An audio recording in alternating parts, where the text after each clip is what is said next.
Saudara-saudari yang dikasihi Tuhan, salam jumpa lagi dalam Inspirasi Rohani edisi hari ini, Jumat 4 November 2022, peringatan wajib Santo Carolus Borromeus. Marilah berdoa. Dalam nama Bapa dan Putra dan Roh Kudus. Amin.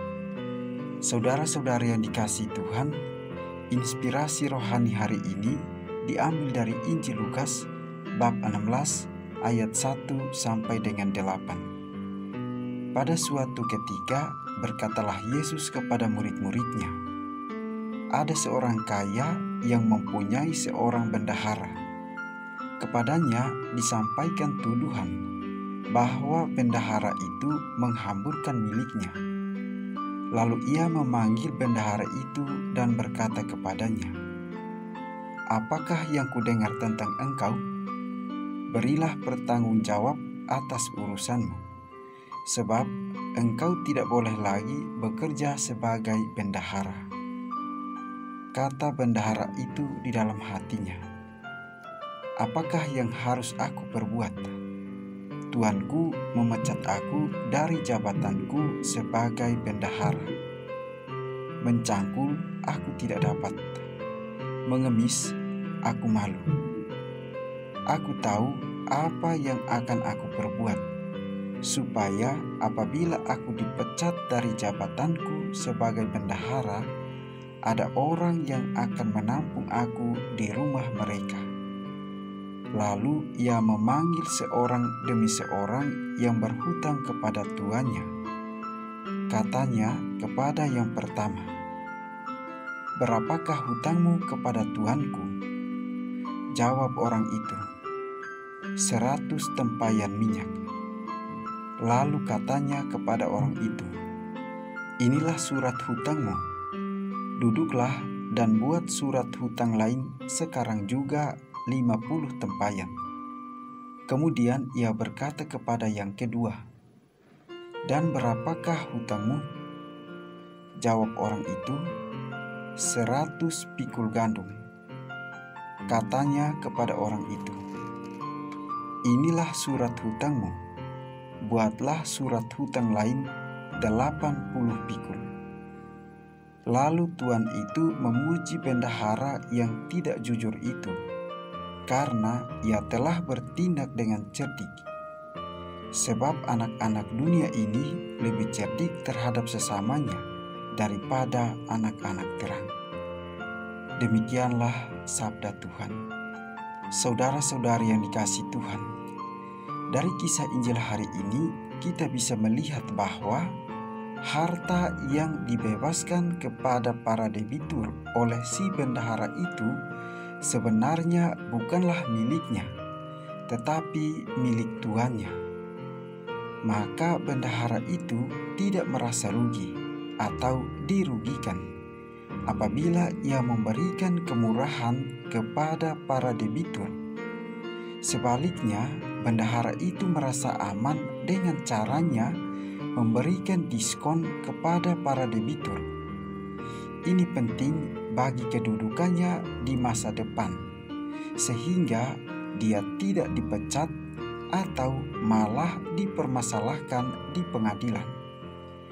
Saudara-saudari yang dikasihi Tuhan, dengan menggunakan perumpamaan bendahara yang tidak jujur, Yesus menasihati muridnya untuk memberikan uang atau harta kepada mereka yang membutuhkan sebanyak-banyaknya, sehingga mereka akan mendapatkan penghargaan Allah dan disambut untuk hidup di dalam rumahnya. Maka sebagai anak-anak terang atau umat Tuhan, seharusnya tidak mengikatkan hatinya pada harta duniawi. Umat Tuhan seharusnya dapat memberi dengan murah hati terhadap sesuatu yang bukan miliknya, tetapi milik Allah.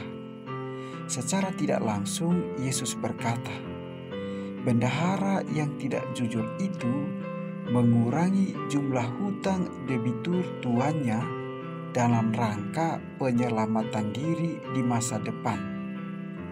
betapa lebihnya umat Allah seharusnya membagikan harta yang dia kuasai, yang merupakan milik Allah, seharusnya dibagikan.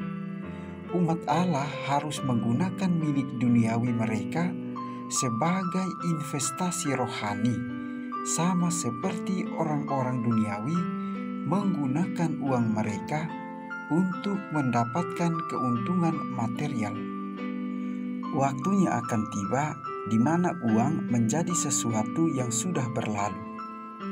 Saudara-saudari yang dikasihi Tuhan, pelajaran yang dapat kita petik dari perumpamaan ini yakni bahwa kita adalah bendahara ditunjuk Tuhan untuk mengelola miliknya, seperti harta kekayaan, talenta atau karunia, kepintaran, dan segala kelebihan yang ada pada kita saat ini. Jika kita bertindak seperti bendahara dalam perumpamaan ini, berarti kita tidak mengelola milik Tuhan yang dipercayakan kepada kita dengan baik. Semua berkat yang dipercayakan Tuhan bukan untuk kita nikmati sendiri, tetapi dikembangkan dan digunakan demi kemuliaan Tuhan dan kebutuhan sesama. Jika kita salah gunakan berkat, kita masuk dalam kategori bendahara yang tidak jujur. Marilah berdoa. Allah Bapa yang Maha Kuasa, sakramen yang telah kami sambut ini telah menguatkan jiwa dan raga kami. Semoga teladan Santo Carolus melalui pelayanan yang hangat dalam cinta kasih juga mendorong kami untuk melayani sesama dengan hati yang tulus ikhlas, sampai kami Kau perkenankan hidup dalam kemuliaan. Dengan pengantaran Yesus Kristus Putra-Mu, Tuhan kami, yang bersama dengan Dikau dalam persatuan Roh Kudus, hidup dan berkuasa Allah sepanjang segala masa. Amin.